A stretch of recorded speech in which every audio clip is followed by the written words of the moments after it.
Hello friends, कैसे हैं आप लोग। उम्मीद करता हूँ आप सब बढ़िया होंगे और आपकी तैयारी बढ़िया चल रही होगी। दोस्तों, माना कि ये फॉरेस्ट गार्ड और जेल प्रहरी का जो रिज़ल्ट है ये थोड़ा लेट हो रहा है, लेकिन मेरे हिसाब से ऐसी कोई चिंता की बात नहीं है। जैसा कि आप लोगों के थोड़ा सा नेगेटिव कमेंट आ रहे हैं कि क्या एग्ज़ाम कैंसिल हो जाएगा या क्या चुनाव तक लटक जाएगी, या मतलब जो भी है, क्या अपनी पूरी वैकेंसी ये जो भर्ती है ये इस पर कुछ अंधेरा छा रह गया, तो ऐसा कुछ नहीं है। थोड़ा सा इंतज़ार करना पड़ता है। और मैं बताऊं आपको पिछले कुछ अगर उदाहरण दूं, क्योंकि मैं हमेशा जो है तो पिछले उदाहरणों से जो है तो समझने की कोशिश करता हूं कि चीज़ें कितनी क्या कैसे हो सकती हैं। तो मैं अगर आपको बताऊं 2017 में जो कांस्टेबल का हुआ था एग्ज़ाम, वो भी मेरा क्वालिफाइड था, मैं फाइनल मेरिट में बाहर हुआ था। वो एग्ज़ाम जो है तो अगस्त में हुआ था, ठीक है, और अगस्त और सितंबर शायद पहले वीक तक हुआ था। और उसका जो फिजिकल हुआ था वो दिसंबर में हुआ था, है ना, मतलब पूरा लगभग आधा सितंबर, पूरा अक्टूबर, पूरा नवंबर और शायद 10 दिसंबर से फिजिकल थे। आप समझ रहे हैं, लगभग, है ना, 3 महीने बाद फिजिकल हुआ था। तो एक तो ये उदाहरण। दूसरा, 2020 में जो अगस्त में हम लोगों की जेल वाली वैकेंसी आई थी, अगस्त में फॉर्म भरे गए थे, दिसंबर 2020 में एग्ज़ाम हुआ था, ठीक है, 10 अप्रैल 2021 को रिजल्ट आया था।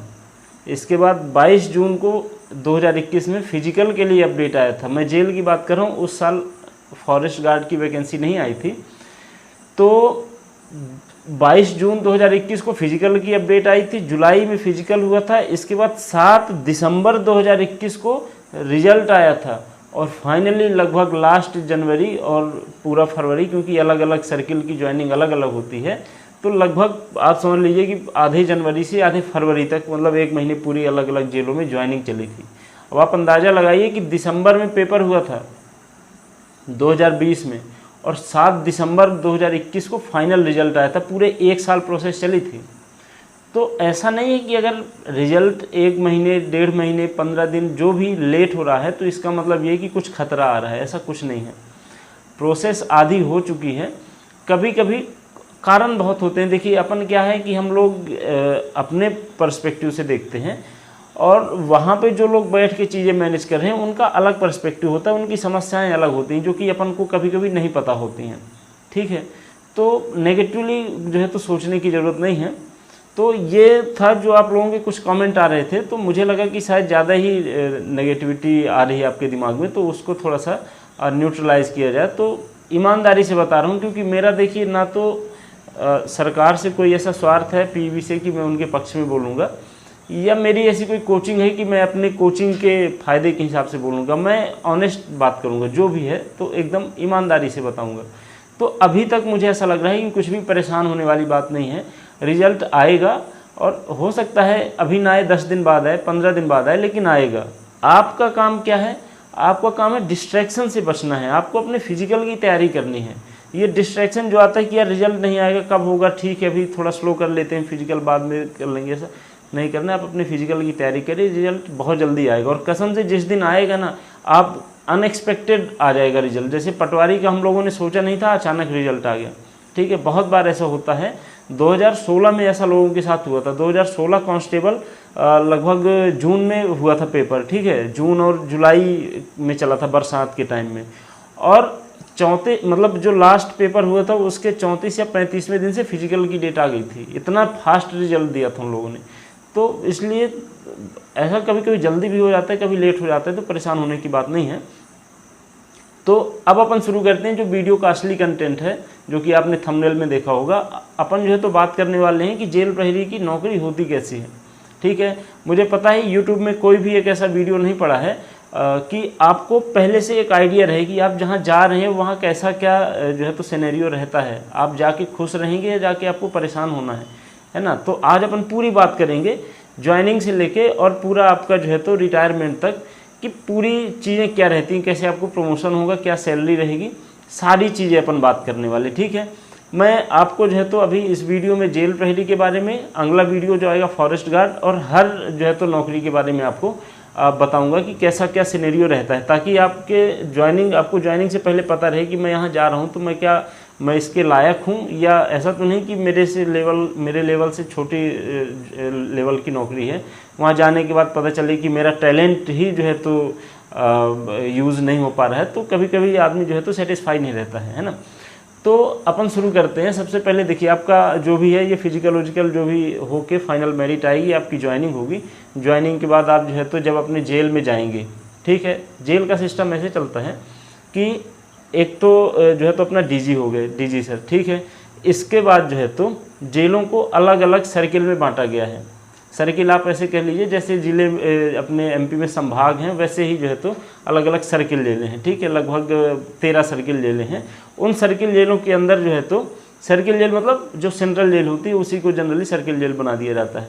सर्किल जेल के अंदर रहता है जिला जेलें रहती हैं, और जिला जेल जो डिस्ट्रिक्ट जेलें रहती हैं, और जहाँ जैसे जो छोटे ज़िले हैं, ये कि जो ज़िले बड़े हैं वहाँ पे एक जेल से काम नहीं चल पा रहा है, तो वहाँ पे जो है तो विकास खंड के स्तर पे या तहसील के स्तर पे जो है तो सब जेलें बना दी जाती हैं। तो ऐसे जेल का स्ट्रक्चर रहता है। तो आपकी जो पोस्टिंग होगी तो या तो आप जो है तो सेंट्रल जेल में जाएंगे, या डिस्ट्रिक्ट जेल में, या सब जेल में, ठीक है। फिर यहाँ से बच्चे जो है तो हेडक्वार्टर में फिर जो है तो बुला लिए जाते हैं। पहले आपकी पोस्टिंग जो है तो जेलों में ही होगी। तो मैंने बताया कि जो सेंट्रल में जो केंद्र में जो हमारा मुखिया है वो जो है तो डीजी होता है।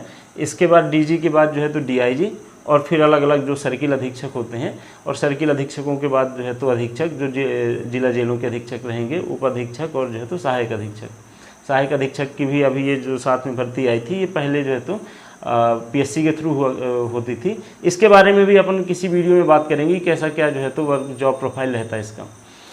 तो आपकी जब ज्वाइनिंग हो जाएगी, आपको पता है आप 1900 ग्रेड पे में जो है तो ज्वाइन करने वाले हैं, तो 19,512 आपका बेसिक रहेगा, और जो डीए चलता है वो आपको डीए मिलेगा। प्लस अगर आपको जो है तो रूम क्वार्टर अलॉटेड होता है तो ठीक है, अदरवाइज आपको जो है तो एचआरए मिलेगा, है ना।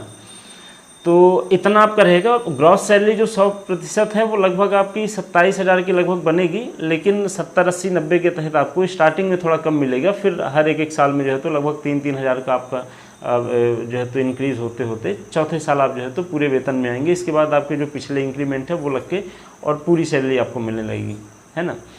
तो ये तो रहा जो है तो सैलरी का। आपकी जो ड्यूटी है, ड्यूटी आपकी 8 घंटे की रहेगी। 8 घंटे से ज़्यादा आपको 1 मिनट भी जो है तो ड्यूटी नहीं कराई जाएगी, और ये 4-4 घंटे की शिफ्ट में रहेगी। 4 घंटे दिन में रहती है, 4 घंटे रात में। ड्यूटी कोई टफ नहीं है, बहुत आसानी से चलती है, क्योंकि कोई ऐसा हार्ड वर्क रहता नहीं है जेल में। जो जेल में हमारा मेन काम है वो ये है कि कोई जो है तो जो बंदी है वो ना तो जो है तो उसकी मृत्यु हो और ना जेल से भाग पाए। बस उसको आपको जो है तो, क्योंकि न्यायालय की अमानत है, तो उसको हमें जो है तो अपनी कस्टडी में रखना होता है। बस केवल यही काम है, मतलब मेन काम यही है। बाकी छोटे छोटे काम वो फिर आप जो है तो जाएंगे तो आपको पता चल जाएगा अलग अलग। जैसे कोई बीमार हो गया तो उसका इलाज करवाना है, ठीक है, और वारंट फारंट बहुत सारी चीज़ें चलती हैं। लेकिन मेन काम जो अपना ये है कि अपन को जो है तो जो न्यायालय ने हम आदमी हमारे पास भेजा उसको सुरक्षित रखना है। न्यायालय जब वापस बुलाएगा तो उसको जो है तो वापस भेजना रहता है। ये काम भी हमारा नहीं है, जो है तो जो डीएफ वाले होते हैं, जो पुलिस एमपी पुलिस में जो भर्ती होते हैं, उनका काम रहता है, ठीक है। तो सैलरी का मैंने आपको बता दिया, वर्क का बता दिया, शेड्यूल कैसा क्या रहता है। प्रमोशन, चूँकि अभी तक जो है तो पूरे एमपी में ही प्रमोशन की हालत खस्ता थी। अब धीरे धीरे रिफॉर्म्स आ रहे हैं। तो चूँकि जेल में चूँकि जेल विभाग ऐसा है कि बहुत बड़ा विभाग नहीं है, ठीक है। तो इसमें क्या था कि कांस्टेबल मतलब जो प्रहरी होता है, इसके बाद हेड कांस्टेबल, उसको जो है तो मुख्य प्रहरी बोलते हैं। इसके बाद कुछ जेलों में, और पहले खासकर व्यवस्था थी कि एएसआई वगैरह होते थे, लेकिन बीच में ये पद हटा दिया गया था। तो सीधे 3 स्टार होता है, जो सहायक जेल अधीक्षक होता है, ठीक है। और इसके बाद जो है तो सहायक जेल अधीक्षक जो है इंस्पेक्टर रैंक है। इसके बाद उपाधीक्षक रहेगा और फिर अधीक्षक रहेगा। तो हमारा जो प्रमोशन होता है कांस्टेबल का, वो हेड कांस्टेबल तक हो पाता था, क्योंकि इसके ऊपर जो है तो पद ही नहीं था। और प्रमोशन में वैसे भी थोड़ा सा अलग अलग पेज फंसे रहते थे। लेकिन अब जो है तो रिफॉर्म्स आ रहे हैं, तो अब 1 स्टार तक प्रमोशन होने का पूरा स्कोप रहता है। आगे चल के संभावना है कि 2 स्टार भी बनाया जाएगा। तो अभी जो है तो आपका मतलब प्रमोशन होगा तो लगभग आप जो है तो हेड कांस्टेबल बनेंगे। हेड कांस्टेबल के बाद आप जो है तो एएसआई बनेंगे। 1 स्टार आप जो है तो लगभग रिटायर होने तक तो आपको जो है तो 1 स्टार मिल जाएगा, ठीक है। डिपार्टमेंटल एग्ज़ाम का पूरे एमपी में ही, ये किसी एक विभाग की समस्या नहीं, पूरे एमपी में ही कहीं डिपार्टमेंटल एग्ज़ाम इस समय नहीं हो रहे हैं। और उसका जो है तो रिजर्वेशन वाला मामला भी फंसा हुआ है, तो डिपार्टमेंटल नहीं होते, अदरवाइज़ होते थे तो सहायक जेल अधीक्षक की जो है तो पोस्ट आती थी डिपार्टमेंटल बेस पे।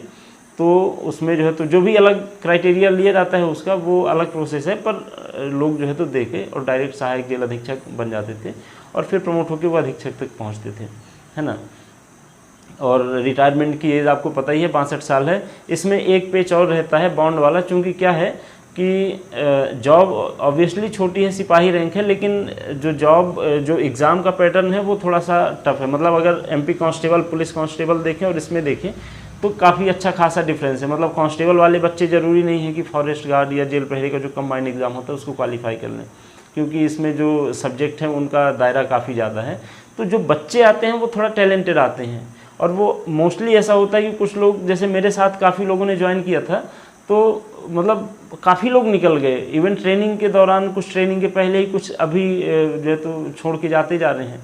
तो इसमें क्या होता है कि जैसे विभाग में 200 वैकेंसी आई और एक साल होते होते 100 लोग निकल गए, तो हर साल इनको क्या है दिक्कत होती है। इसलिए जो है तो इन्होंने बॉन्ड वाला सिस्टम रखा हुआ है, ताकि हमारा जो खर्चा लग रहा है वो खर्चा हम इनसे वापस ले लें। ये केवल एक जॉब में नहीं है, एक डिपार्टमेंट में नहीं है, अब तो मोस्टली हर जगह जो है तो बॉन्ड वाला सिस्टम चल रहा है। बस सबका जो है तो जो अमाउंट है वो अलग अलग है। तो हमारे यहाँ 1 लाख का है, 1 लाख का बॉन्ड रहता है। तो अभी मेरा उद्देश्य था कि मैं आपको जेल की नौकरी के बारे में आपको अवगत कराऊँ। बाकी और जो ज्वाइनिंग, बॉन्ड, ये सारी चीज़ें जो भी हैं ये अपन डिस्कस करते रहेंगे। तो जो फॉरेस्ट गार्ड और जेल प्रहरी का जिनने एग्ज़ाम दिया है और जिनको लग रहा है कि वो स्कोप है सिलेक्ट होने का, वो आप चैनल से ज़रूर जुड़ जाइए और नोटिफिकेशन ऑन कर लीजिएगा। अपन सारी चीज़ें डिस्कस करेंगे, ठीक है। आपको कहीं कोई समस्या नहीं आने वाली, सारी चीज़ें आपको स्टेप बाय स्टेप पता चलती रहेंगी, है ना, चैनल पे। हाँ, एक चीज़ और है जो माइनस पॉइंट है विभाग का, मतलब सिक्योरिटी के हिसाब से विभाग की जो रिक्वायरमेंट है उस हिसाब से देखिए तो माइनस पॉइंट नहीं है, लेकिन हमारे हिसाब से माइनस पॉइंट है एक ह्यूमन बीइंग के हिसाब से, क्योंकि फ़ोन अलाउड नहीं है और हमारी आदत पड़ चुकी है फ़ोन की अच्छी खासी लेवल की, हमारी मतलब हम सब की, ठीक है। अभी जो है तो आप वीडियो देख रहे हैं तो ऑब्वियसली फ़ोन में ही देख रहे हैं, हर चीज़ मोस्टली अपन जो है तो मोबाइल में ही करते हैं, लेकिन चूँकि सिक्योरिटी पर्पज़ के हिसाब से फ़ोन अलाउड नहीं है जेल में, तो 8 घंटे आपको जो है तो फ़ोन से दूर रहना पड़ता है। इसका प्लस पॉइंट ये है कि आपका जो फ़ोन से कनेक्टिविटी है ना वो थोड़ी कम होती है, तो आप फ़ोन पे डिपेंडेंट कम रहने लगते हैं। हर चीज़ के प्लस माइनस है। अगर माइनस पॉइंट ये है कि फ़ोन अलाउड नहीं है, तो इसका प्लस पॉइंट ये है कि आपको फ़ोन से जो है तो थोड़ा सा डिस्टेंस जो कि आवश्यक है वो मेंटेन हो जाएगी, है ना।